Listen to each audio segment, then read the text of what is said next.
Thank you so much for joining us today for this session. Just to make sure folks are in the right place, this is BRK3300, actually 3300R. So I think I see all new faces, but just in case, if anyone joined us at noon for the other BRK3300 session, this one is a repeat. We're more than happy to have you again, of course, but just in case, wanted to let folks know. My name is Andrew Chen. I'm a PM with Azure Storage and the lead PM responsible for Azure NetApp Files. And I'm joined today by a couple co-speakers, Prashant Desai from NetApp, who's my counterpart and partner in developing this service together jointly with NetApp, and we'll explain a little bit more on this later.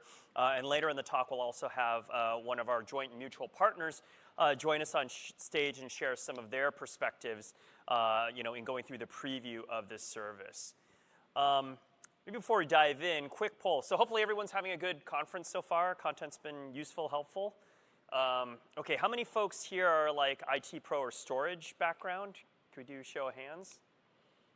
Okay, great. And then how many of you are NetApp users or already existing NetApp users? Okay, great. And then to be unspecified, other storage array users? Okay, excellent. Thank you. So hopefully this session will be very useful. In terms of what we're hoping to deliver to make your time worthwhile, it's pretty simple.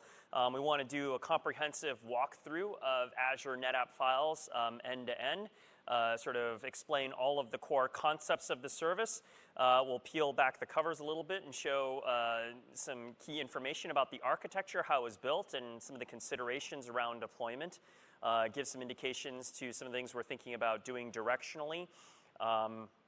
Basically, make sure you understand all of the product capabilities and considerations. We'll also talk about use cases so that you can understand, okay, here are either needs I've had for file storage and cloud or things that I want to do, things that I can do with it, and then hopefully get you, started on your journey to being able to deploy and consume this service.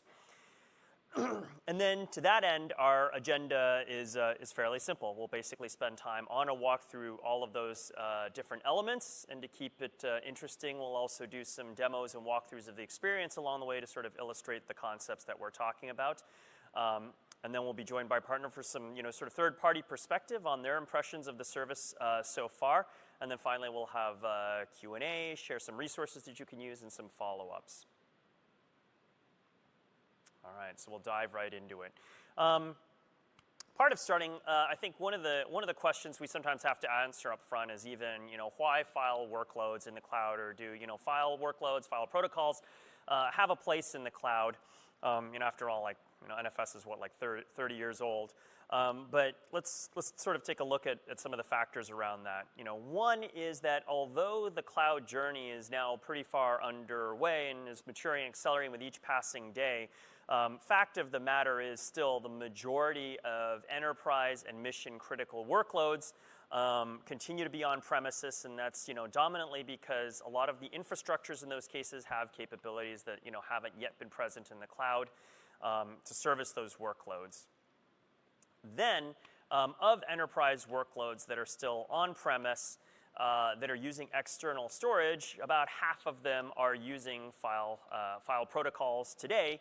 And we don't really see that changing because the third major factor is that this is actually still a growth space, right? So file storage is still continuing to grow at a pretty healthy CAGR that I think any of us for our business wouldn't mind having, and is still going to reach a pretty eye-watering number of exabytes by the end of the decade. So the demand is still there, and the feedback that we've gotten from customers, partners, and prospects clearly reinforces that. Just this morning, I actually was talking to a customer who's needs file services in the cloud and has basically done so by standing up sort of their own IaaS file server or virtual appliance. So I don't know how many folks have had to do that. Probably fewer folks enjoy it, and so they said, look, I'm having to do this. I'm having problems with the capabilities in terms of getting the right level of performance, HA, scalability, plus all of the administrative overhead that I had to do on premise. I'm basically doing this in the cloud. Please make it go away, but please make it go away without compromises, right? So I need a cloud solution that isn't going to force me into having trade-offs around performance and performance scale. reliability, right? Particularly if you deploy VM-based solutions, getting HA and getting that redundancy can be problematic in terms of how do you do something like an HA pair or a cluster. And then finally, the last thing is, of course, delivering. Just a plain file share is non-trivial, but not that hard to do. But the biggest thing is then, do you have the data management services and capabilities and protection around it that really make it enterprise grade? And so it was with all of the, sort of these requirements and mission in mind that we set out to build Azure NetApp Files. So it is a fully managed service, and spent a lot more time on what that means. But okay, so if there was a short list of only 2 or 3 takeaways that you leave this session with, the number one sort of thing that we want to clear up or make sure that everybody understands is that this is a first-party Microsoft service. So to be absolutely clear, Microsoft Azure and NetApp are collaborating, and we've entered into a long-term strategic agreement and partnership in order to build and support this service together. But it is, at the end of the day, from a transaction, from a consumption, and from a support standpoint, a Microsoft service to ensure that there's basically one single throat to choke and sort of one very consistent and easy experience for consuming that service. So for example, as a customer, if you are a Microsoft Azure customer and you have an enterprise agreement or you have a commit, the consumption of this service counts against that commit. The way this bills is you will consume it same as any other Azure resource, and it will just show up as a line item on your Azure billing. There's no separate contract that you have to do. There's no other SKU. It's not like you buy one piece from Microsoft and you've got to go get a license from NetApp. It is turnkey, and you can buy it at will from Microsoft Azure, same as any other Azure storage service, just like Azure Blobs or VMs or Compute or anything of that sort. And the same is true for support. So whatever support level agreement that you have or entitlement that you have for Azure for your other services is the same manner in which your consumption and usage of Azure NetApp Files is covered. Microsoft takes first call support and is responsible for managing your end-to-end support experience. If there's escalation or additional engineering support needed on the back end in cooperation with NetApp, we have all of the process integration and engineering resources and support to ensure that, but we also want to make sure that that's not part of your customer experience should you, and of course we're doing everything to make sure that you don't, but should you have any issues in consumption of the service, you have one party that is accountable end to end for all of that. So again, if you're an EA customer, you can just go ahead and use your EA. If you're a CSP customer, that's fine too. And if you're a CSP partner, you can also transact and make Azure NetApp Files part of your practice, same as any other Azure CSP service. So end to end, and then finally, if you're a Microsoft rep, Microsoft sales reps are fully compensated on this service, so they should be more than happy to assist you as customers in this, as well as the NetApp field also being fully engaged and compensated to help drive Azure NetApp Files. So from both companies, you'll have all of the necessary sort of field and engagement support in deploying Azure NetApp Files in your environment. So with that in mind, I'd like to turn this over to Prashant, who can talk a little bit also about the service. Yeah, and I'll start with, what a journey it's been. From an engineering perspective, the last year and a half, joined Microsoft NetApp engineering teams. We've been working together to ensure that ONTAP, with all its goodness, is available as a simple managed cloud service without any compromise. And it's had countless number of hackathons in Redmond. Network engineering team, ONTAP engineering, control plane, to ensure the level of integration that Andrew mentioned is available in the service. And again, the singular vision for the joint engineering teams has been, there are no compromises. ONTAP, with all its high availability capabilities, data durability, performance, low latency, high throughput, all of the things that you get on-prem, and the data management capabilities, flex clones, snapshots, data protection, things that you get on-prem, we want to give all of those to you in Azure without any compromise. That has been the single most, the only goal for us on the engineering and the product side. The vision extends beyond just ONTAP. The two companies strategically are tied in the hybrid cloud vision and the strategy to make sure you can get the best of a hybrid cloud. You can put applications, workloads in Azure. And if you want some in the on-prem, you can seamlessly move workloads and data across. So you'll see more announcements and more capabilities that allow you to do that. And then last but not the least, security. We understand as you go to the public cloud into Azure, security is the top of your mind. You are leveraging Azure best practices, the best Azure has to offer, and things that are baked into ONTAP to ensure that from a control plane, you're leveraging Azure, ARM architecture, IAM policies, all the things that Azure has built in. From a data plane perspective, ONTAP has FIPS compliant NV volume encryption. Leveraging that, secure multi-tenancy. We'll talk about a lot of capabilities that are baked into ONTAP. Also enterprise-grade security architectures, LDAP, Kerberos, all of those things that are baked into ONTAP will be available, and some of them are already in the preview. The service is in preview right now in the US East location, and if you're interested, you can go to azure.com. We have a landing page for Azure NetApp Files. You can sign up for there, and then we'll be expanding into additional regions, US West 2 region, end of October, and as we go out, a global rollout.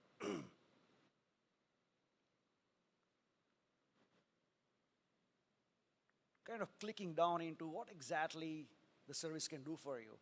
And I go back, ONTAP's been used for 25 years by 300,000 customers across any vertical you can think of: finance, oil and gas, technology, banks, name it, and ONTAP's cornerstone of their data and storage management workloads.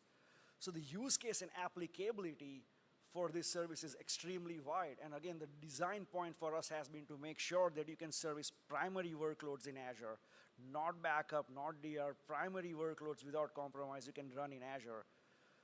The scenarios could be as simple as if you're working on a migration strategy. If there is a subset of workloads on-prem that you want to move in Azure, or if you want to consolidate entire data centers and move them, all the workloads into Azure.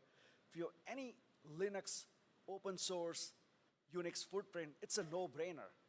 You can now move those workloads in a jiffy, very simply, very fast into Azure without having to worry about how to re-architect them, without having to worry about, am I going to get the performance, am I going to get the IOPS, and data management. We understand for enterprise customers, it's not about just speeds and feeds and latency. It's about how do you manage your data? How do I support my DevOps? Can I snapshot? Can I recover? Is it integrated? If I have an Oracle app, can I get application consistent snapshots? If I'm running SQL Server, can I get application consistent snapshots? If I have Oracle, again, another example, and you have a database with 1 million objects, you see performance issues, right? It's common. So, well, I need to play with the indexes. Do you want to create a copy of your database? No, you want to create a clone of it. That's how you do on-prem. And there is no reason why you should not expect the same in the public cloud. Take your database, create a clone, create tens of clones, hundreds of clones, and get your engineers to work on it, get CI/CD, continuous integration, continuous delivery out in the public cloud by leveraging the data management capabilities. And I would say it extends beyond traditional workloads. We talk about AI and machine learning, and one of the things that comes forth is relearning. You have classifiers and you have labeled data sets, and you have to keep relearning them. You have to keep retraining them.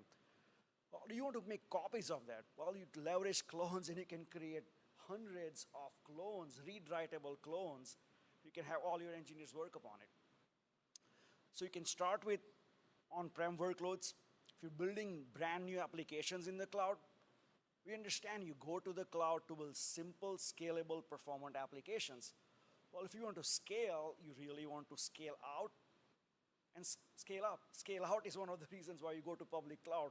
How are you going to be scaling out without highly performant shared storage? That is what this service brings to you.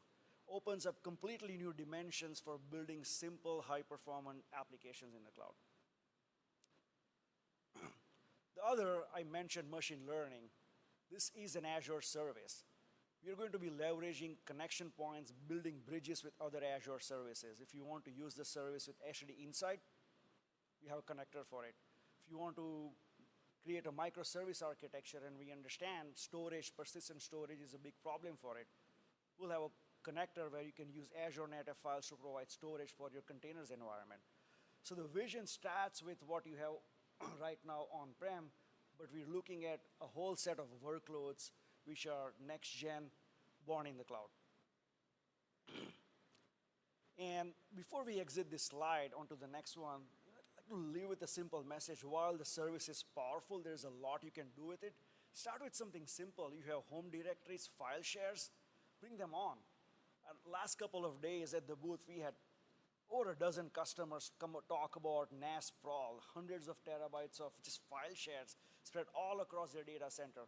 Move them over to Azure NetApp Files. You can move enterprise applications, databases, all of that is possible, but if you want, you can start with something small.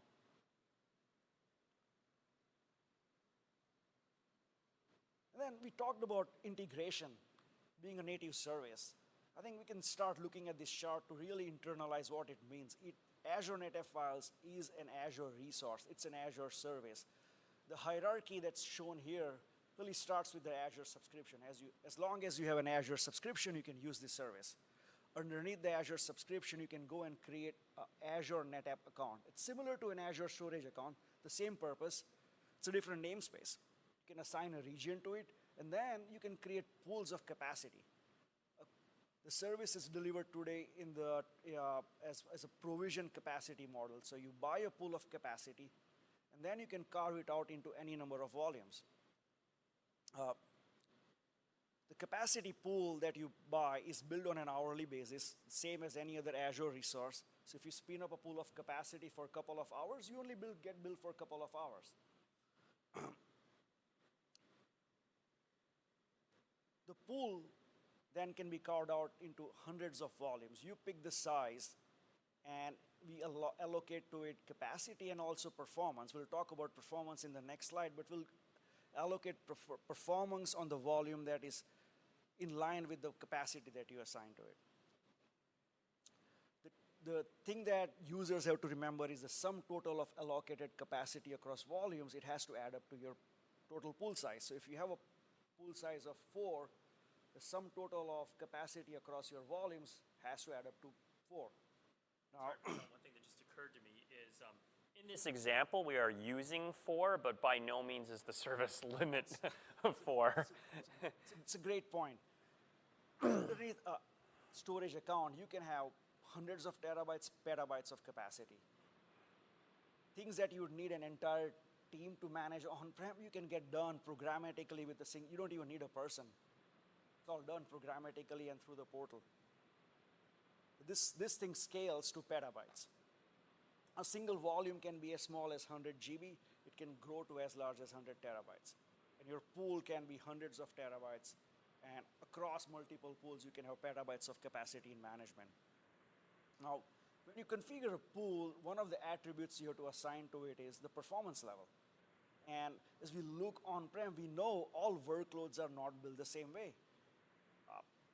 There are workloads that need SSD class performance, very high throughput, very high IOPS, low latency, and then there are workloads, home directories we talked about web pages, static content, where you don't need the same class of performance. And we understand users have a different willingness to pay for the different value a workload gives to it. With that in mind, we have 3 service levels designed, so you can pick the right one for your workload. In the preview today, you can come and experience the premium service level, which gives you per terabyte of capacity that you assign to a volume. Per terabyte of quota, you can get up to 64 megabytes of throughput. And if you take a 16K block size as an example, you can get 4K IOPS from it. If you had an application that was 4K blocks, you would actually get 4 times that IOPS. The service is, the QoS policies applied on the service are based on a throughput level. It doesn't care what block size you use, you get that throughput. The premium service level is great for business critical applications, databases, analytics. In and around GA will deliver an additional higher level performance extreme, which is likely going to be 2x the throughput you get from a premium service level.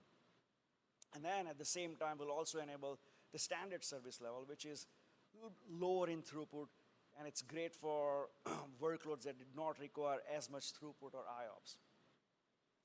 This is really consistent with how we've sort of managed product offerings in the rest of Azure Storage, right? Is you have a product and you want to have a consistent experience, but you want to have different tiers with different sort of price, performance, capacity combinations, so that you can choose the right tier for the application and workload it need. And in a very similar principle, we've created the offerings here in Azure NetApp Files. And the beauty of it, the flexibility doesn't end there.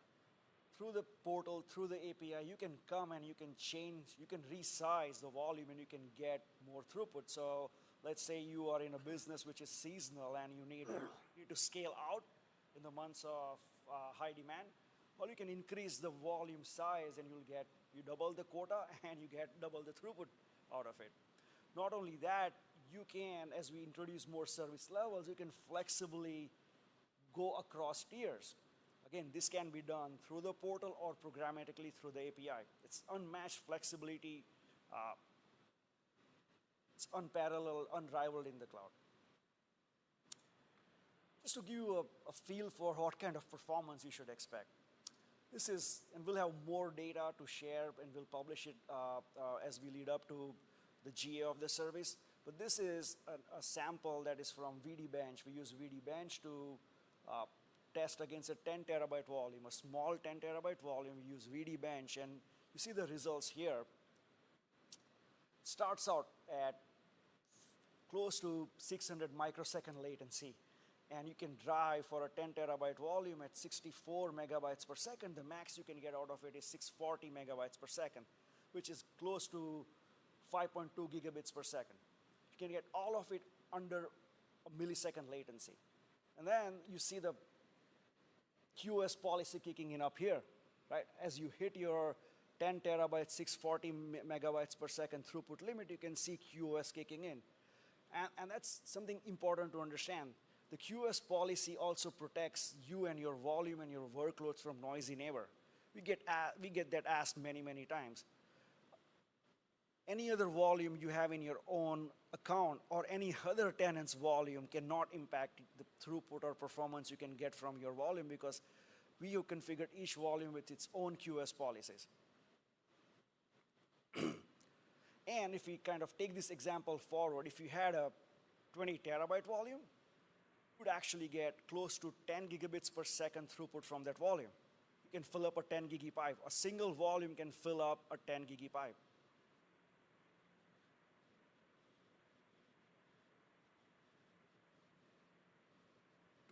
To kind of round this off, I'll work through an example here where the users bought a 4 terabyte capacity pool. It could be 100 terabyte, it could be 500 terabyte. We'll work with a simple number here, 4 terabyte. You get billed on that 4 terabyte pool of capacity. And that billing is fractional, hourly. So if you create a pool and you delete it after 2 hours, you get only billed for 2 hours, not for the whole month. Take that 4 terabyte capacity and you can carve it out whichever way you want. We have 3 volumes configured here, 2 terabyte, 200 GB, 1 terabyte, and you can see the QoS is configured based on the size of the volume. The 2 terabyte volume has 128 megabytes QoS provision. And then you have additional capacity that you can use to resize the volume or create more volumes. As usage grows, data is written to it. You can see the active file system size grows. That's the blue bar here. And if you take snapshots, snapshots will only use incremental fractional space based on how much the snapshots incremental usage is for the snaps. An important point to note here is the active file systems usage we show here is based on logical capacity. That is not block capacity, that's not raw disk capacity. That's the amount of data you write to the file system. Then an important thing to note here is, while I mentioned earlier that the sum total of capacity cannot exceed the pool, in the implementation, the number one goal for us is to avoid data corruption. We do not want data loss, we don't want data corruption, we'll never reject a write. So let's take the middle volume and let's say your usage grows beyond the 200 GB size. What happens? If you have a write, we'll honor it, we'll continue writing to it. You can configure through the portal or API threshold crossing alerts, so you'll be alerted on overage scenarios, but a write won't be rejected. The alert is to make sure that you can come and you can either resize the volume, and if you're running out of pool capacity, you would have to resize the pool. The whole idea is never reject a write. We don't want data corruption. Another detailed behavior to keep a note is when you are in an overage scenario, let's say the middle volume where you are in overage, your volume is 200 GB, but you've written 400 GB of data to it. We let you grow, but the QoS on that volume is configured based on 200 GB. So it's in your interest, as soon as you get an alert, come back and resize the volume so your QoS policy is in line with the data that you've written to the volume. That's one takeaway. I think with that, let's go a little bit into architecture. Yeah, so we'll peel back the covers a little and look under the hood how this works. And over the next few slides, we'll go through a couple different angles of this and hopefully also build up some of the core components of the experience. First thing I want to talk about, if anybody had a chance to see the storage mega session yesterday and heard Jeffrey Snover's talk about security, was anybody there? So he does this really great narrative about how much effort and investment we put into securing Azure. So that's hiring the best talent and the best security experts around the world, constantly trying to break it and intrude into our own service ourselves, and being really, really obsessive about pretty much any element of security. And that means scanning any bit of code that gets deployed all the way down to the firmware, everything end to end. If you think about anybody like a human who has to interact with any element of the service sort of administratively or infrastructurally, many layers of security, right? So we have core concepts like just in time and just enough administrative, which basically means that nobody has anything except the bare minimum privileges for the bare minimum amount of time that's needed to do any critical transaction. We have secure access workstations that are specially hardened machines that can only be used for certain type of access. And all of that framework also applies to everything that we do in the service and how it's built. So again, one of the other key takeaways hopefully from this is that everything here is done very, very Azure consistently, and that includes all of the security and protection around making sure that this is a very hardened surface. So in this illustration, I'm going to go through blue arrows is control plane, purple is data plane. Let's kind of go through the sequence of what happens. In this case, the entry point is through the Azure portal. We'll talk a little bit more about other potential endpoints on the next slide. And as per typical, then it goes to the ARM gateway, and then it interacts with a brand new resource provider that was developed for this service, so the ANF resource provider, and that sort of has some of the typical functions of an Azure resource provider. So it interacts sort of with a couple main core components. The first one is a new orchestration engine, the ANF service delivery layer. And by the way, that delivery layer and the resource provider are hosted in Azure resources and sort of built to Azure best practices in terms of using things like scale sets and scalable VM instances. That service delivery engine serves a couple functions. One is it's basically the virtual storage administrator. So if you think about all of the administrative tasks you would have to do in sort of managing a filer, it does all of those in terms of, okay, how does it allocate the actual disks? How does it create aggregates? How does it assign tenancies? How does it handle the management of lifts and IP spaces and routing? And not just for one filer or one cluster, but basically an entire fleet.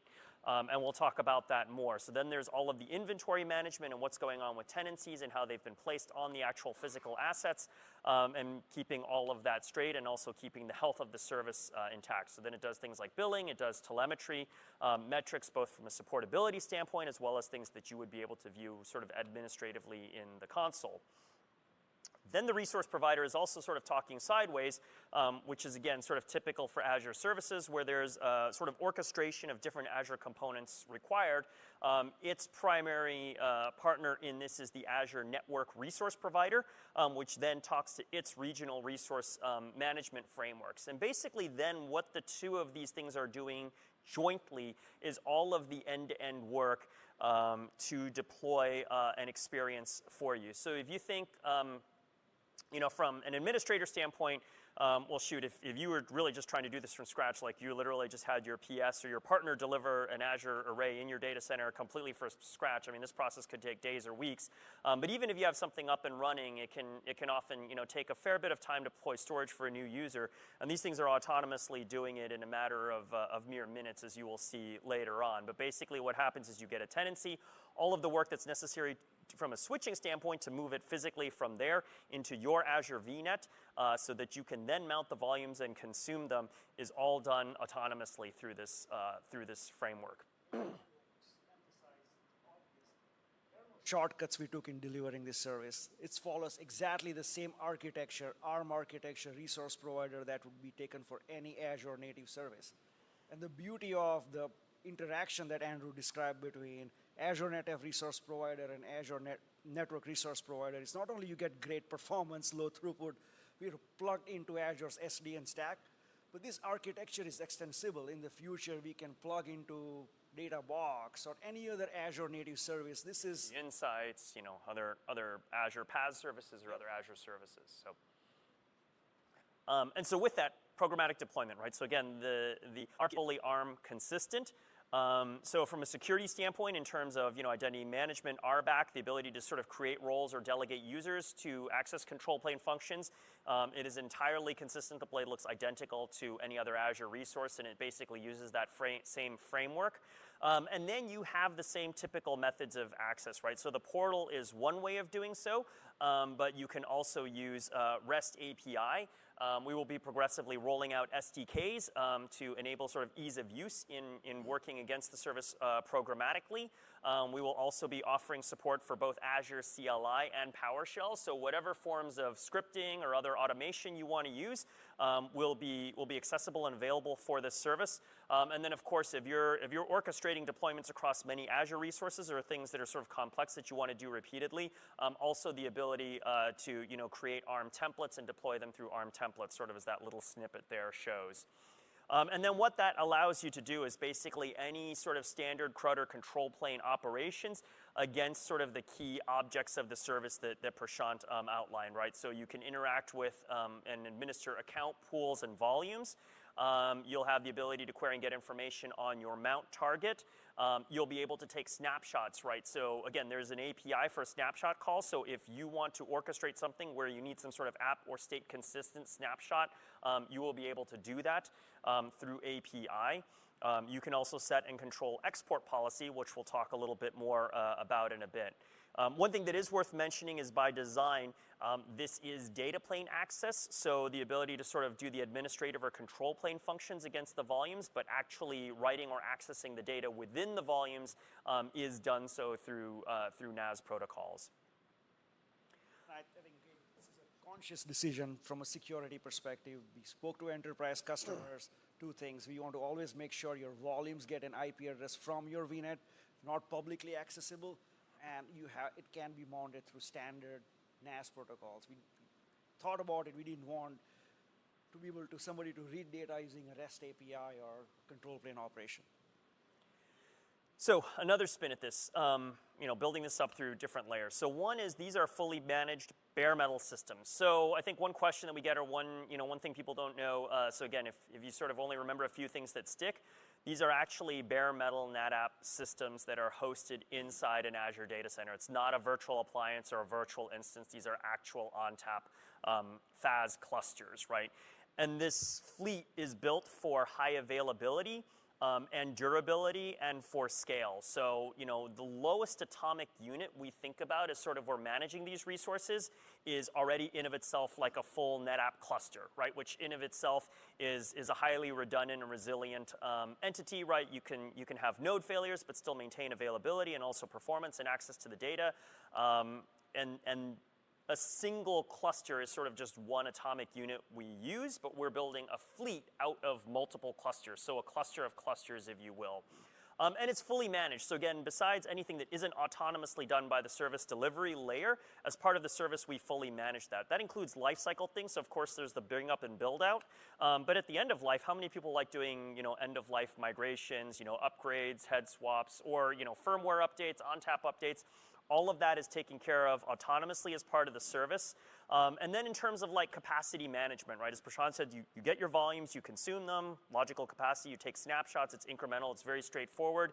Had a customer talking to me yesterday, it's like, oh, what about the waffle reserve and all of that? Nope, don't have to worry about any of that stuff. You don't have to worry about how your aggregates are laid out. You will get storage that is to the QoS that you can consume, and all of the rest of that in the background is fully managed, right? So it's meant to be very turnkey. It's just consumable as a service, right? And again, high availability. You get the cluster node redundancy, and then we have additional layers of redundancy that we can deploy across stamps, right? So I can migrate tenants for load or performance balancing or capacity management, or for lifecycle types of functions. It includes integration with the Azure network. No single point of failure. Yep. So actually, great. So actually, that's true. Everything is built multi-redundant. And then the next core thing is that this is very natively, or the way I'll colloquially put it, is hot-wired into the Azure network. So if you've worked with other sort of forms of, there have been a lot of attempts to deploy, on-premise or bare metal storage appliances close to cloud that include things like using WAN technologies like ExpressRoute or whatnot. This is not that with a pretty portal experience or a skin. We've done some new technology and some very different things. This is physically placed inside of the data center, so latency, across the location, like from an outside location into the data center, is not an issue. And two, this is directly wired into our software-defined network, right? So we have enough bandwidth and capacity from a networking standpoint to fully utilize all of the available throughput of the cluster and do so at low latency, right? So we have no bandwidth, we have no practical bandwidth constraint in the infrastructure, right? And you can see the latency, you can see the performance benefits from the teaser that Prashant showed you. But again, this is sort of a no compromises implementation for how this thing is connected. But also, because of the automation we've done, it's a very fast and easy deployment experience, right? So again, versus, okay, do I have to work with my colo or my exchange provider or my telco, and do I have to get, like a dedicated WAN circuit and all of that? No, you can go from zero to mounting your volumes, fully turnkey in a matter of minutes, and you do so interacting with sort of very familiar Azure transactions, objects, and concepts. And then finally, secure tenancy and dedicated tenancy, both from sort of your storage and from the networking perspective, right? So we've combined multi-tenant technologies both from Azure and also things that NetApp has innovated and invested in over decades to make sure that your tenancy is fully secure, right? So at the storage level, you have a dedicated storage virtual machine. It's completely isolated.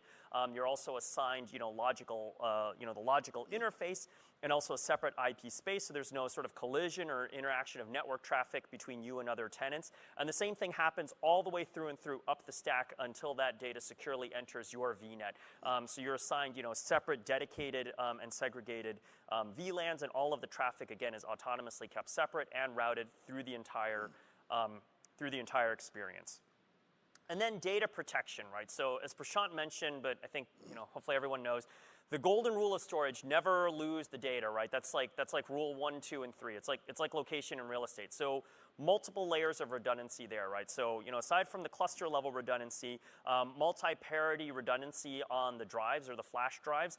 So of course we can survive multi-device failures. We have the appropriate hot spares provisioned in place, all to the best practice to make sure that your data is protected from that standpoint. Data at rest encryption, so all data written to media, is written using the FIPS 140-2 compliant data encryption that Prashant mentioned. Today, that encryption is done with service managed keys, so we handle that. And again, all the media, everything that's written on media is encrypted. But watch this space. In the future, we will be progressively delivering more options for customers to manage or have greater control over the keys that they're using to encrypt the data. And then finally, the other layer of protection, again, referring back to yesterday's talk where they talked about this, disk drive chipper that we have in all of our data centers. And I've personally seen it, and it's pretty horrifying being someone who worked in the disk drive industry for over a decade. You literally put in a disk and this pile of like silvery dust comes out of it, and that same chipper is used on devices here. So any failed data-bearing device never leaves an Azure data center, right? So, even if we didn't have the encryption in place, which we do, no device that's bearing any bits from your tenancy will ever leave the four walls of an Azure data center, right? And then at a logical level, additional levels of protection, right? So you have the checksum on landing to make sure that there's no, data corruption or missed bits in the write, and then ongoing background scrubbing and integrity checking to make sure there's no silent data corruption, bit rot, or anything happening to your data over its entire life cycle. So fully end-to-end built for bare metal, best practices to be deployed for your consumption. So how does this work from a networking standpoint? If you have a little, academic curiosity in terms of what was done, it's an emerging pattern that we have in the networking space, Azure networking, called service VNet injection. And there's sort of actually two patterns to this, which is one, the ability to take a managed bare metal service and deploy that securely inside your VNet. There's also a variant of this that's a feature if you're using other Azure storage services, particularly ones with public endpoints like Azure Blobs, that's also emerging, where you'll then be able to have that be only routed from your VNet versus publicly accessible. So there's some documentation there if you have sort of more interest in this topic. But basically, if you deploy this service, part of the experience that we'll show you is you will create a delegated subnet within the VNet in which you intend to use these. And that subnet basically does a couple things. One, it allows you to define an IP range, and that's based on feedback we got from customers in the preview, which is like, hey, how do I know where volumes and mounts are going to just sort of start popping up, right? I have other things going on that VNet, or I probably have some policy or some process around how I control the IP address ranges there. So the delegated subnet gives you control over how much of the IP range you want to be able to assign and give to the service. And then once you've done that, the service has sort of latitude to autonomously deploy the resources that it needs to make the storage available to you. And so then what happens is when you create your first volume, it will actually deploy a NIC inside of that subnet, which is sort of an object or a representation of the IP address that it's using or securing, through which it will present volumes, right? And as you create volumes and you have mount points, the mount point, of course, is a combination of the file path that you specify plus the IP address. So you see then I've got a NIC, I've got a volume that's presented through that, and now I'm ready to mount that through VMs or whatever resources want to use that storage inside of my VNet. A couple key important factors to consider around this. The NIC is sort of more of a logical abstraction that represents the IP address, but it is orthogonal from throughput or the bandwidth that you'll see against that. So there's not a need to then start thinking about like, oh, should I do multiple subnets, or should I try and stripe wide across many NICs to get more throughput? Your throughput, again, is a function of two things: the quota that you've assigned the volume, which defines the capacity, and the service level, which is the baseline of how much throughput you get on a per capacity basis. If it's necessary to assign more IP addresses because of some scale limit or to deliver performance, the service will autonomously do that.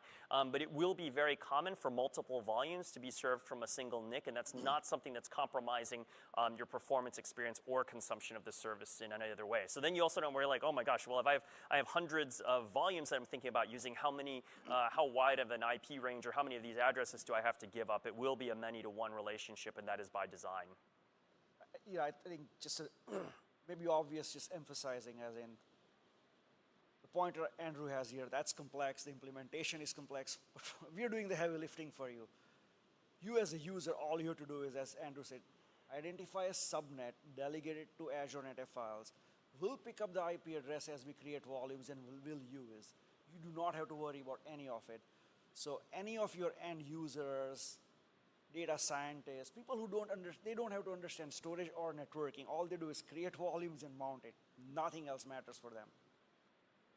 So a couple key things. We are still in preview, so we haven't broadly and publicly disclosed the pricing around the service, so we'll ask that you bear with us there. But in terms of some of the principles, one of the things I wanted to outline is that we want it to be predictable and easy to consume. So the basis for the cost of the storage will be just basically straight pennies or dollars per gig per month. And as Prashant said, prorated on the time of consumption, right? And then charged against your provisioned capacity. So what that means is there won't be a transaction or like an egress charge for just basic writes or interaction with this, right? We want you to be able to move your most critical and demanding workloads into Azure and interact with them heavily with resources, right? Like our ideal case, and which is why we built this to be exercised so aggressively, is that you have some very mission critical, very high throughput workload that's exercising against the storage. So again, it's a function of what what service level tier you picked, how much capacity you've deployed, and then you will get a predictable cost from a storage standpoint. And the way the service level works is it's basically you can use as much or as little as you like up to the QoS. So we don't have like a credit or a bursting system. Basically, you can take it up all the way to the limit and run it there if you like. Although hopefully you don't. But or please buy the extreme. But it's meant to be very predictable. And then of course everything else that's ancillary related to that in Azure that you're consuming is per typical charges. And then some sort of factors or things to consider around deploying and using the service. So to build a little bit on some of the concepts we covered, right? So you have this VNet, you've deployed Azure NetApp Files in it. What else can you do with it? So if you peer that VNet with another VNet within the region, then the volume is accessible, so you can access it from multiple VNets. The VNet has to be joined either through within region peering or over a VPN gateway. One bit of fine print is at this exact time. If you're using the relatively newer cross-region VNet peering capability, we don't yet have the access, the ability to sort of route the traffic over that as of yet, but that's something we're working on to come in the future. And then also if you have sort of hybrid scenarios, you're looking to move data from on-prem, if you connect ExpressRoute and deploy an ExpressRoute gateway within that VNet, then you could also push data into that VNet and into the Azure NetApp volumes through that as well.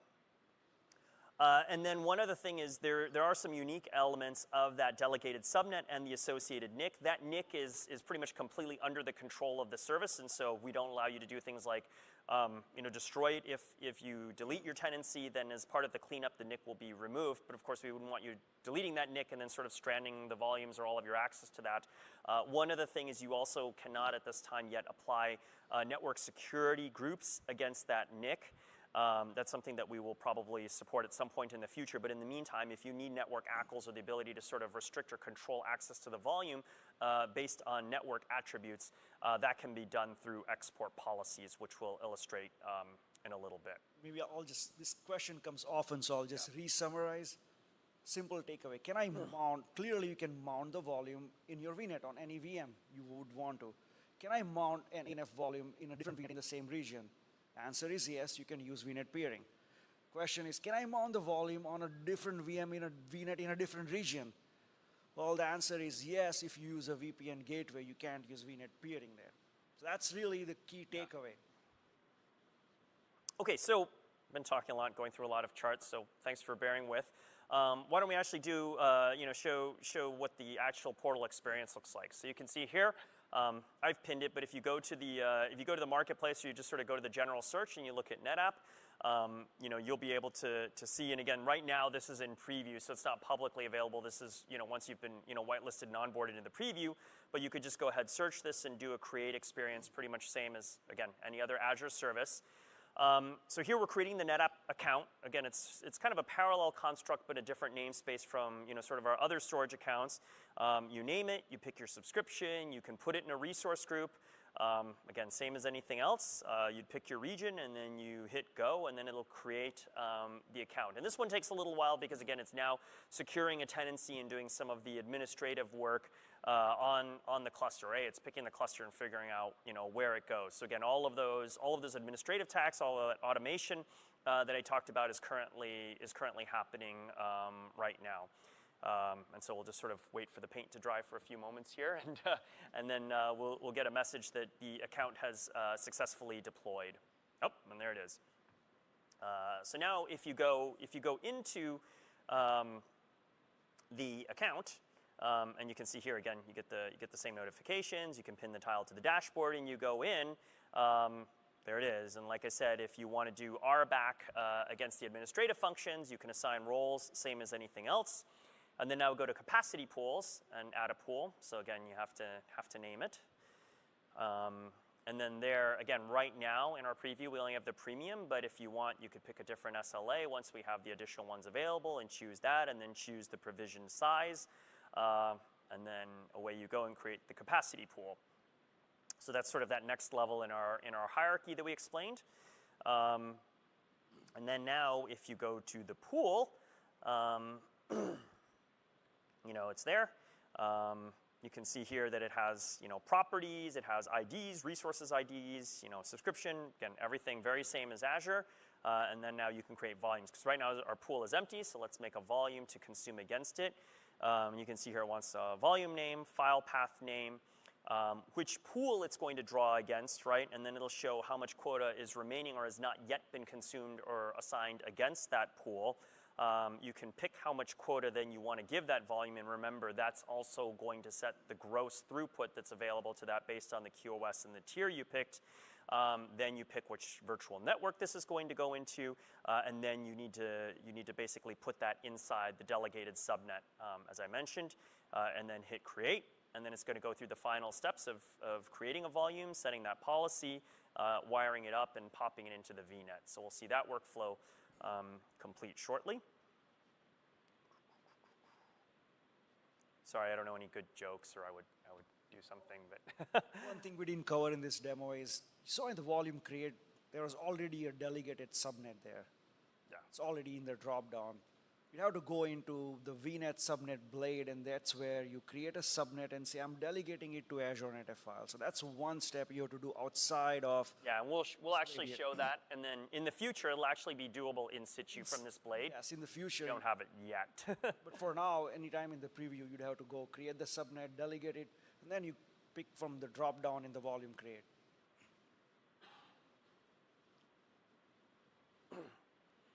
Let's see, do I even have enough time? Oh, no, don't even have time to get a drink. And so there it is. I think from when we started this till now in the span of about 3 minutes real time, absolute zero to a volume that's ready to go, right? And you can see there's a blade here where they have mount instructions. But let's go back. I want to kind of review the resources, so everything that's appeared in this resource group.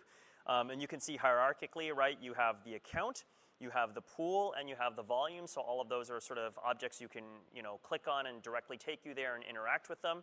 And there with the sort of incomprehensible hash name is also that NIC that I promised you.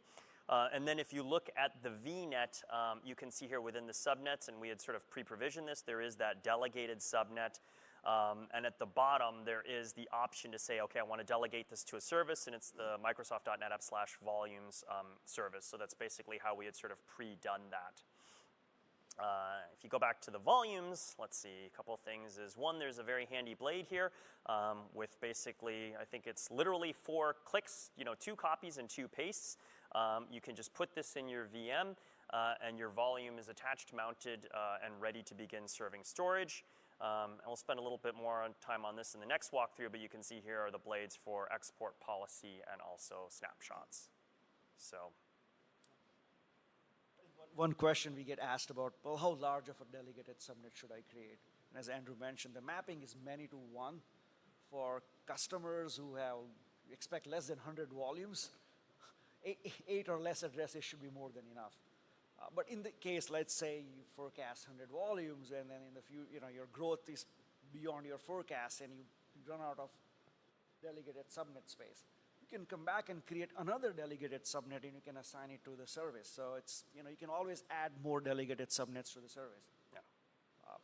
It's not a problem you should be worried about.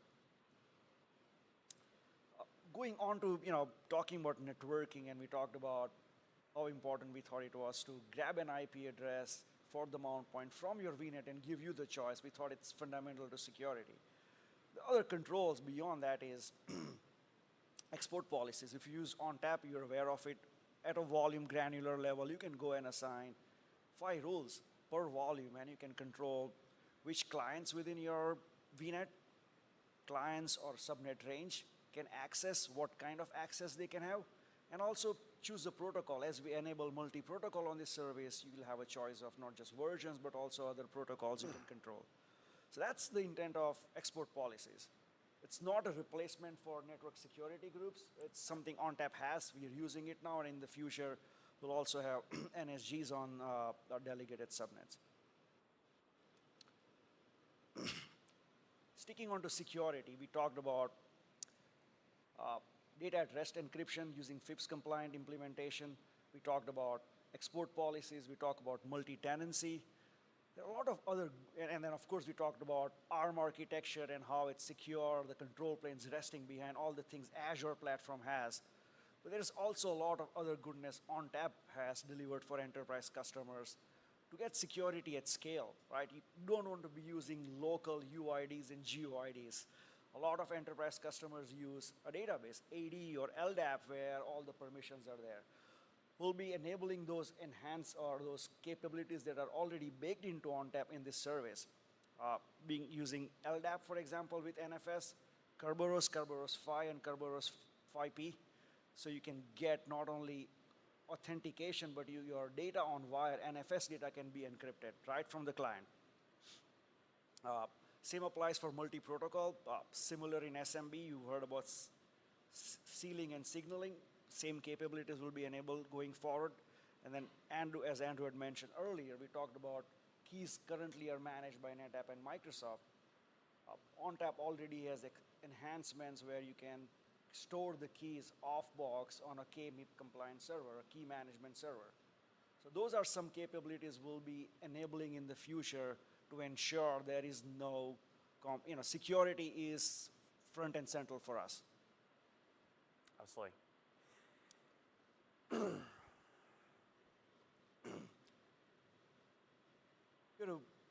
For many of you, your storage background, you understand the way snapshots work in ONTAP. The slide really goes through one-on-one of how ONTAP snapshots work. It's a simple illustration of the pointer and metadata magic that Waffle uses to ensure you can get extremely fast snapshots which have no impact on performance. You can get instant restores, and making it the foundational technology for things like flex clones.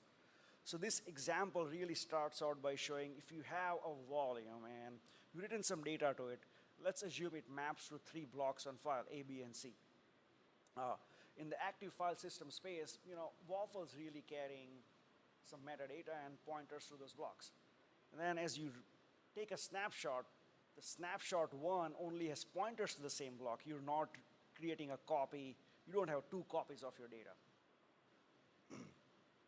As you write to it, and let's say you change block B, and there is block B1, Waffle's going to go and create a new block B1 to it because a snap is referring to it. At this point, on the physical block level, you have 4 blocks. You have 2 actual copies. You're not paying for 2 full copies. Same thing plays out. You can go and create a snap 2. They're all pointers. So net, now you have 3 copies that are created, and you're not paying for 3. You're just paying for 1 copy plus some incremental. And all of these snaps are instant, no performance hit. You can restore it to the same volume or a new volume. And the ONTAP ecosystem, the NetApp ecosystem, extends these benefits to applications. So if you have Oracle or SQL Server or SAP HANA, you can take application consistent snapshots. That's a huge capability, right? You just don't want random snapshots. You want snapshots which are consistent with your application so you can roll back. And as we mentioned earlier, the snaps are a foundational technology which will be used for clones. If you want a clone, you can say, well, I use a latest snapshot, snapshot 3. I'm going to use this to create a clone, and immediately you get a read-writable clone. You can create hundreds of those clones instantaneously and then pass it on to your analytics team, DevOps team, all of it without any performance hit. And of course, you're paying nothing for it, really. And to the first order, mostly independent of the size of the data being snapped and cloned. Correct. That's huge. You can have a 100 terabyte volume, and you can create multiple snaps and clones instantaneously. It's irrespective of the size of your data.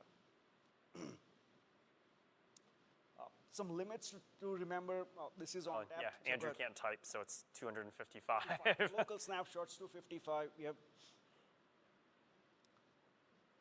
That's really it, as in. So we'll do one more walkthrough and show, okay, now what happens when you actually interact with the volume. And this is sort of within the limits of Andrew's own ability here. But again, like I said, with literally 2 copies and 2 pastes, you can mount the volume, access it, and be off and running.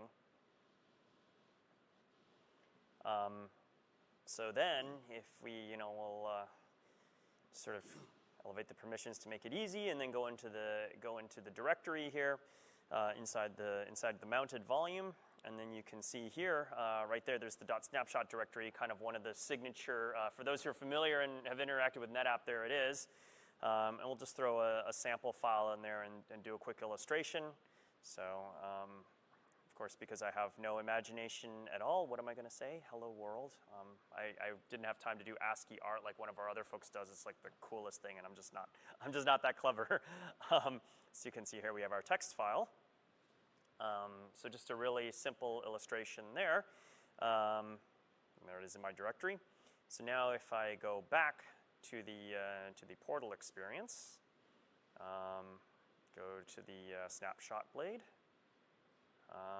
and then at least from the portal, it's one click, right? Add a snapshot, give it a name, and let her rip. And again, the snapshot's extremely fast because all it's really doing is pointer magic. So you know, this was a 100 gig volume, but if I did this on a terabyte volume or if I did this on a multi-terabyte volume, pretty much works the same. So now if I go into the snapshot directory, you can see there's the snapshot that I took. That was basically instantaneous. And then if I go into that, there's my little cheesy hello world file in snapshot. And then of course if I were to delete it from the active file system, you could still see it.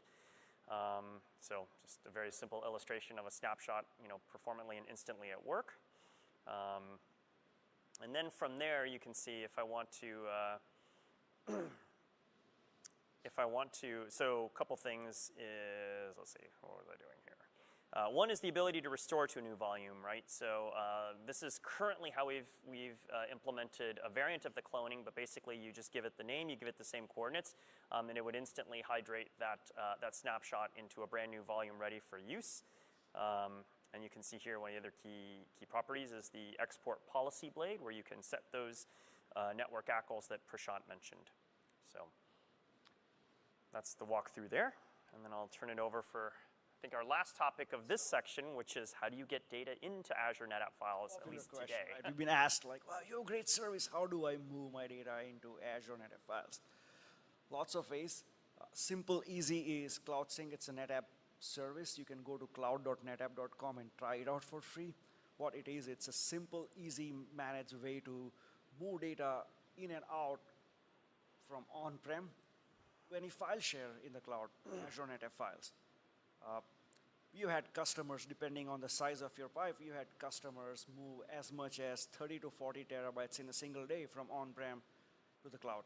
And in aggregate, they've been able to move petabytes of data.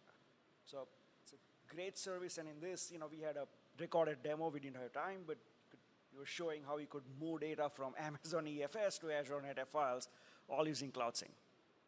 You could do it from Amazon, you could do it from on-prem. It's a great tool, and you can also use it to copy data between regions in Azure. You can create a volume, ANF volume in region 2 in a different VNet, and use Cloud Sync to create a copy.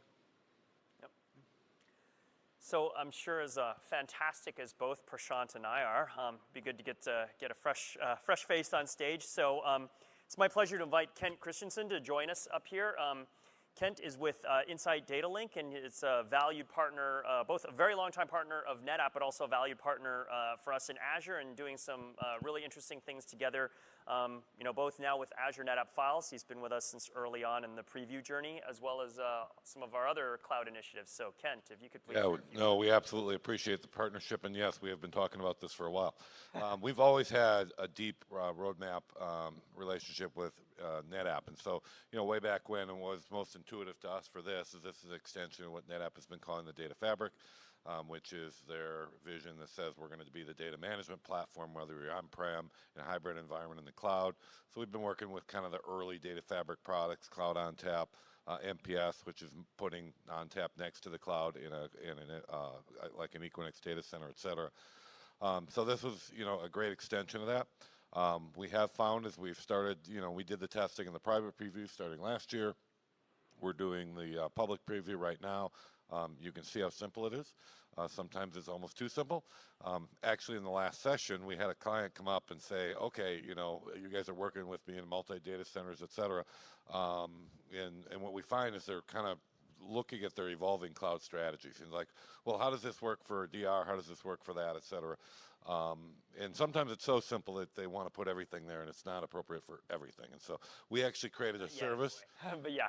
We actually created a service where we'll help understand your data and your usage and things like that. We collect information with tools and help build a roadmap of where you put those things across those different solutions. Now that concept of finding workloads and finding the appropriate portion of cloud or on-prem or hybrid is something in a broader context we do with all kinds of workloads, all the client applications. So that's pretty common for us to do, you know, a workload alignment, et cetera. And we find, you know, as we're looking at workloads and people want to get, you know, X amount of stuff into the cloud, you know, some of those mission critical workloads that are maybe running on Linux, that was a challenge, right? I'd have to refactor, I'd have to do this, or I'd have to do this, or I'd have to give something up. So obviously this is a great service, very, very high performance for those Linux workloads, et cetera. We also find as we start moving further away from IT, you know, that's a real client where we were working with them on one of the earlier cases of the data fabric, if you would.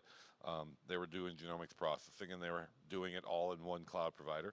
And they were having certain challenges with consistency and performance and things that this service will start to resolve.